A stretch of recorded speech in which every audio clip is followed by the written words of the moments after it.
च्याउ हो है। यसलाई चाहिँ आफ्नै कोठामा चाहिँ एउटा बनाएको हो मैले। अनि यो चाहिँ हैन, अब तरकारी खानलाई सजिलो हुन्छ आफ्नो कोठामा बनाएर राखेको एक प्रकार। अनि यसले चाहिँ अब शरीरमा चाहिँ धेरै किसिमका चाहिँ फाइदा दिने गर्छ हैन।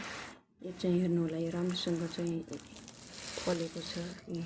यो पुरै फलेको छ। यसलाई चाहिँ अब तरकारी अबसँग के खाउँ के बनाउँ भनेको बेला चाहिँ ट्याप्प टिपेर चाहिँ के गर्न झिकेर चाहिँ बनाउन सकियो हैन। हामी जस्तै भाडामा बस्ने विद्यार्थीहरूलाई चाहिँ कहिलेकाहीँ हरेक किसिमका समस्या हुन्छन्। अब कहाँबाट के गर्ने भन्ने हुन्छ। अनि कतिखेर आफूले चाहिँ के गरौँ त भन्ने बेला चाहिँ खाली भएको बेला तपाईँले पनि यस्तै चाहिँ च्याउ चाहिँ फलाउन सकिन्छ। यो सिजनमा तरकारीका रूपमा खान सकिन्छ साथीहरू।